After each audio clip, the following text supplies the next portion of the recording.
In our last session, the group started on the chaotic good plain of Ysgard. Having met the male human Nern, they travelled to the Valiant Hall to talk to the deity Cord. They followed the god through a portal and wound up on the topmost layer of Mount Celestia. Booted out, they woke up from their blissful state on the material plane and wandered west to Candlekeep.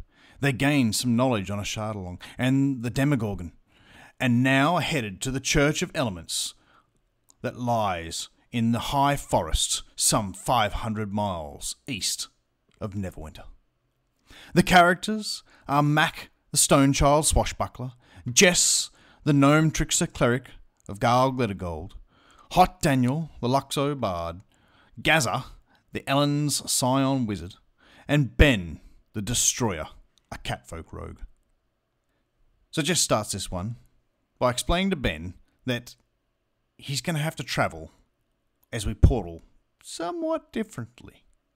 So, Ben, it seems we can only teleport with a few of us, and we have too many, but we've figured out that if we could do it, if you just hop into this bag of holding and then jump out when we get to the other side, that should allow us to portal and then bring you back out again. She stands there holding the bag. Ben doesn't care too much about this and is happy to travel in such a way, so he jumps in the bag of holding, and Gazza casts teleport, and the group vanish from the library and reappear in a forest. A bald hill rises from the dark grip of the forest. The hill stands some 200 feet high. Tough, the slope, but not too steep. The hill is crowned by standing stones. Now, these standing stones are not merely symbolic. They mark a very real boundary. While outside, the sky is calm, and inside the circle is a maelstrom of wheeling stars, explosions of light, churning thunderheads, and the rumble of thunder. The ground is paved with irregularly shaped flagstones, which poke through thick, green, glowing moss that illuminates what would be otherwise darkness. Once inside the circle of stones, and looking back out the way they come, they can see that nature has a more vibrant, stronger appeal about it. You can see multi-levelled houses in larger trees that weren't there when they were outside of the circle. And the world looks much more green and engaging. This is a passage into the Feywilds.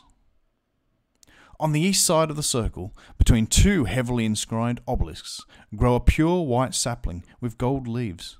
A woman in flowing gown stands with her head bowed near the sapling, a dire tiger by her side.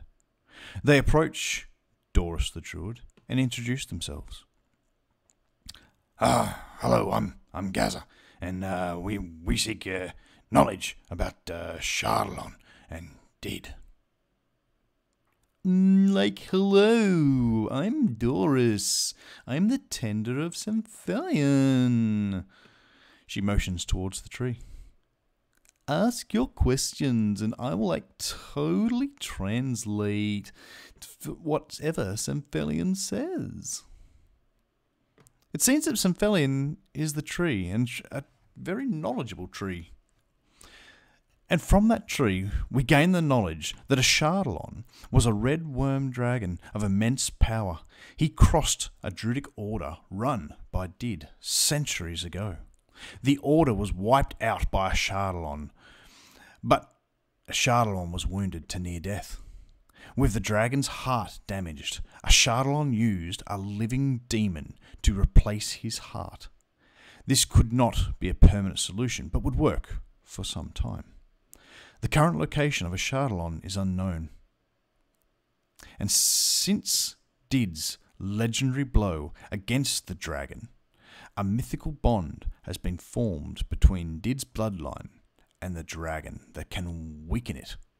To take advantage of this, the descendant must say, in the presence of Ashardalon, "In the name of Did, whose blood is my blood, who slew your heart, feel again the pain of your heart's demise." Now this will not kill the dragon, but will weaken it. the descendant of Did, they also learn, is Hot Daniel. Shardelon is somehow the cause of the soul sickness that is currently affecting all newborns in the realms.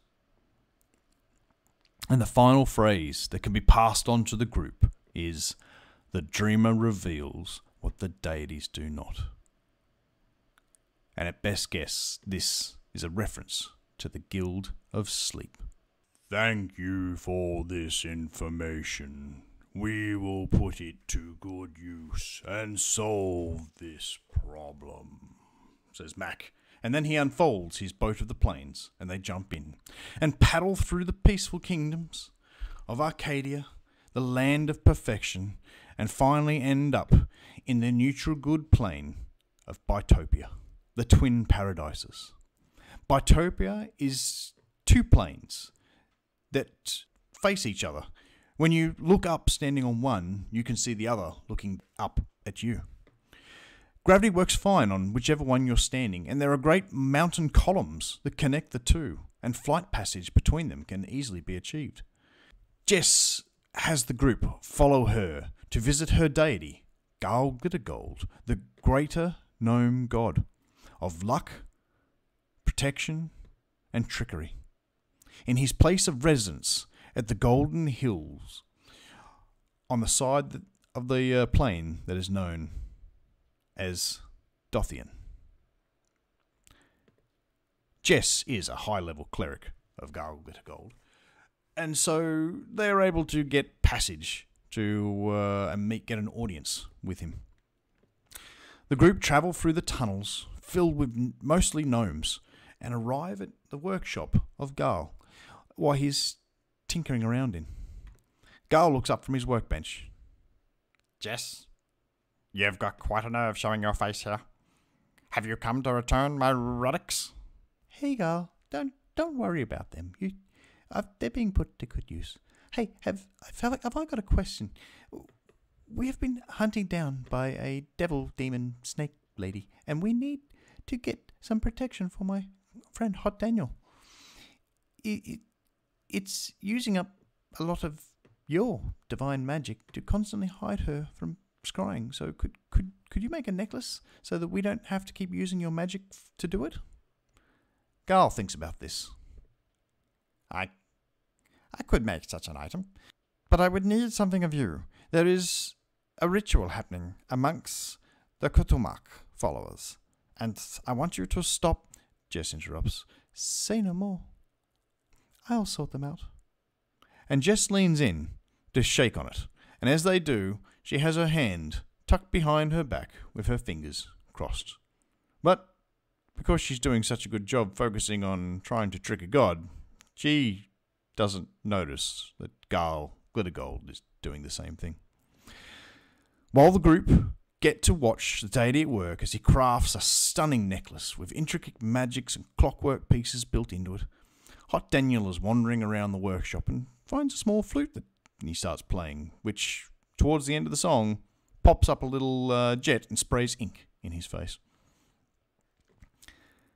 Once completed, and necklace in hand, they open up Mack's folding boat of the plains, jump in, and paddle across to Yizgard, as they had decided to go after the Cathezar. Once on the plain, Gazza casts teleport to the location Jess had previously scried. The portal opens at the top of some dusty stairs, leading down below street level in a warehouse district for storage of food and ales. As they head down the stairs, that is where I'll leave this video. Until next time.